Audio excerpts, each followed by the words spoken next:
ang what we're praying for, what we're hoping for is sa mga pagpresenta ng mga ebidensya, sana methodical at parang professional, business-like, yung uneventful, yung walang drama, walang mga bakit boring sana eh.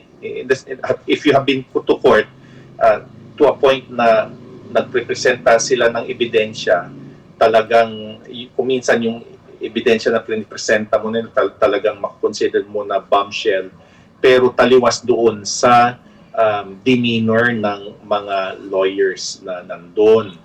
They are in control of their emotions. Parang sa tennis, na pag nag-tennis sila talagang they do not celebrate early, they do not show their emotions. Sana yun na ang makikita natin mamaya sa pagpresenta, that they will not pan to the camera, they will not be grandstanding, they will not be overly dramatic Yung nandun lang, walang drama, walang hindi eventful, to a point na you'll get bored para dire-diretso yung pagpresenta ng ebidensya. At tayo na lang ang mag-analyze, taong bayan na lang mag-analyze after ng every hearing. Yun sana ang mangyayari. Sana ang pinaka-the best idea na mangyayari. Yes, and yun sana nga, attorney, po yung katanungan ko po dahil binabanggit po na ito pong impeachment trial natin, baka maging political theater lamang po ito, not sa accountability sa mga kaso na isinampa po dito po, attorney. Yeah, there's always that danger na magpapan sila sa camera They will grandstand, alam mo yung magpapakitang gilas, magdadrama sila. Ganun talaga yung pwedeng mangyari. Pero ang taong bayan nagiging critical Alam natin kung sino yung nagdadrama, alam natin kung sino yung nag-fake ng kanilang emotions para supposedly makuha yung puso ng kababayan natin. May posibilidad na nagba-backfire yan kung makikita nila na hindi sincero, hindi totoo ang mga pinapahiwatig o yung kanilang emotions na gustong ipresenta.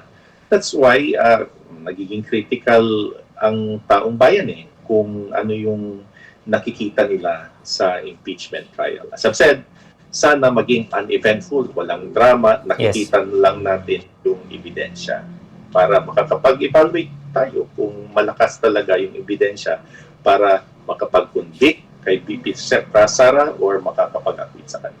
Okay. Attorney, siguro panghuli na lamang po dahil alam ko namin po na kayo rin po ay batang Bombo at ngayong araw po na ito ay 60 years sa anniversary po ng Bombo Radio. Sir, any message po? Yes, 6 na dekada na.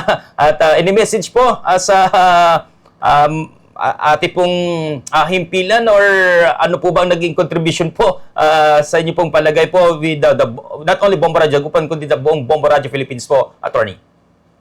Alam ng taong bayan, alam ng buong Pilipinas na ang Bombo Radio ay isang institusyon at ito ay nakapag-survive ng napakaraming history na nangyari sa bayan natin through all these years. Pag ang 60 years old na nakapag-survive ang isang media institution na yan, ay isang testamento na ito ay talagang nagsiserve ng todo-todo sa ating bayan ng katotohanan at dahil ito ay nakapag-survive dahil sa kanilang napakataas na standards para maisiwalat ang katotohanan na balita sa buong Pilipinas. Congratulations pala, Bombo Radio. Congratulations.